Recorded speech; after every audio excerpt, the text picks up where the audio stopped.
त पाण सल्लल्लाहु फरमायो जेको इहो कौले ज़ूर नथो छॾे, यानी कूड़ ॻाल्हाइणु नथो छॾे, ग़ीबत करणु कोन थो छॾे, त पोइ पाण सल्लल्लाहु फरमायो कि लैसा लिल्लाहि हाजा, अल्लाह ताला खे उन जे रोज़े जी ज़रूरत न आहे। त पोइ रोज़े जी हालत में जॾहिं इंसान इहे अमल कंदो त रोज़े जी हालत में त उनजे अज़ाब में मज़ीद इज़ाफ़ो थींदो। रोज़े जी बुनियादी फ़लसफ़ो आहे उहो लअल्लकुम तत्तक़ून, इहो रोज़ो जे तक़वा पैदा नथो करे त पोइ उन रोज़े जो फ़ाइदो न आहे।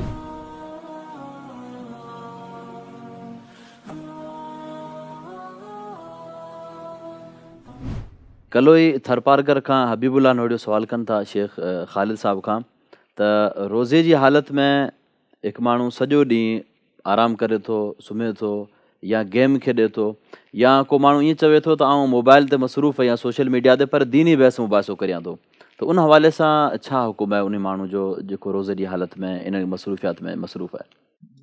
इहो बि तमामु यानी कि ज़रूरी सुवालु आहे ऐं मुस्लमान जेके आहिनि उन्हनि जी ग़ालिब अक्सरियत बिलख़ुसूस नौजवान जेके आहिनि इन फितने में मुब्तला आहिनि। त बुनियादी तौर ते रोज़े खे ॾिठो वञे कि रोज़े जो जेको फ़लसफ़ो आहे असल, त अल्लाह तबारक व तआला क़ुरान मजीद में फ़रमायो आहे कि कुतिबा अलैकुमुस्सियाम कमा कुतिबा अलल लज़ीना मिन क़ब्लिकुम लअल्लकुम तत्तक़ून, त ताकि अव्हां परहेज़गार थियो, तक़वा इख़्तियार कयो। त जॾहिं इंसानु मिसाल जे तौर ते सॼो ॾींहुं जेको आहे उहो या त निंड में गुज़ारे छॾंदो रोज़ो, या मिसाल जे तौर ते गेम खेॾंदो रहंदो, या ॿिनि जेके बि क़िस्म जूं रांदियूं आहिनि उन्हनि में मसरूफ़ रहंदो, या फिल्मूं ॾिसंदो रहंदो, या वीडियो गेम हलाईंदो रहंदो, त मक़सदु इन सां तक़वा त हासिलु न थी।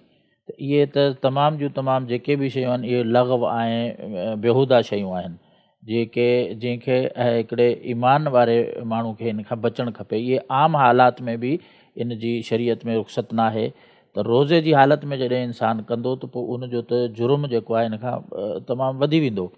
त इन जे लाइ जेको रोज़े जी बुनियादी फ़लसफ़ो आहे उहो लअल्लकुम तत्तक़ून, त इहो रोज़ो जे तक़वा पैदा नथो करे, परहेज़गारी पैदा कोन थो करे, नफ़्स जो तज़कियो कोन थो करे, इंसानु साॻी रूटीन में आहे, त पोइ उन रोज़े जो फ़ाइदो न आहे। छो जो नबी करीम सल्लल्लाहु अलैहि वसल्लम जी हिकिड़ी हदीस आहे कि पाण सल्लल्लाहु अलैहि वसल्लम फरमायो कि मल्लम यदा क़ौल ज़ूर वल अमल बिही वल जहल फलैसा लिल्लाहि हाजतुन अन यदा तामहु व शराबहु। सही बुखारी जी हदीस आहे कि नबी करीम सल्लल्लाहु अलैहि वसल्लम फरमायो कि जेको शख़्स क़ौल ज़ूर नथो छॾे, क़ौल ज़ूर जी तफ़सीर अहले इल्म इहा कई आहे त यानी कि ग़ीबत करणु, चुगलियूं हणणु, कूड़ ॻाल्हाइणु रोज़े जी हालत में, कूड़ी गवाही ॾियणु, इहे सभु जेके आहिनि क़ौल ज़ूर में अचनि था। यानी कूड़ ॻाल्हाइणु, ग़ीबत करणु माण्हुनि जी, चुगली करणु, या मिसाल जे तौर ते जेको आहे कूड़ियूं गवाहियूं ॾियणु, इहे सभु ज़ूर में अचनि था।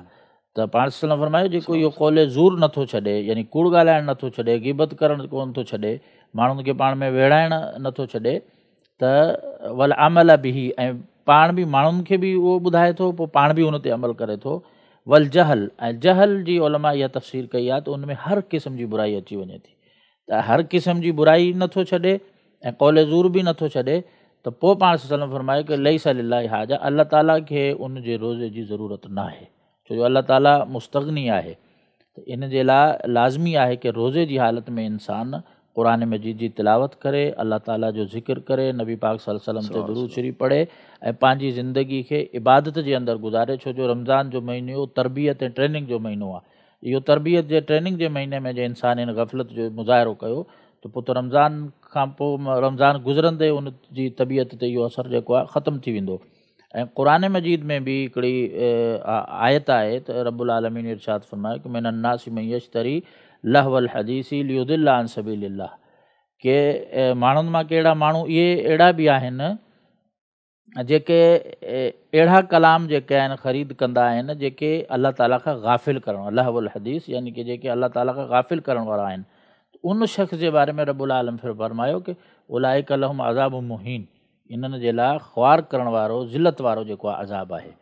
त जॾहिं इंसानु जेको आहे आम हालत में बि अल्लाह ताला चए थो त अल्लाह खां रोकण वारा जेके कम आहिनि उहे इंसानु कंदो त उन्हनि जे लाइ ज़िलत वारो अज़ाब आहे। त पोइ रोज़े जी हालत में जॾहिं इंसानु इहे अमल कंदो त रोज़े जी हालत में त उनजे अज़ाब में मज़ीद इज़ाफ़ो थींदो।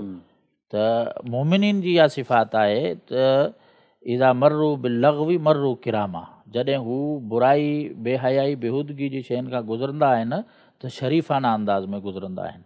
त इन जे लाइ असां तमामु पंहिंजे पाण खे बि नसीहत कयूं था ऐं तमामु नौजवान मुस्लमाननि खे ऐं आम मुस्लमाननि खे बि इहा नसीहत कयूं था त रोज़े जो जेको मक़सदु आहे उहो तक़वा परहेज़गारी पैदा करणु, पंहिंजी तरबियत करणु जे ऐं इन हालति में इंसानु तमामु उहे कमु छॾे ॾिए जेके इन तरबियत ते असरअंदाज़ थींदा आहिनि।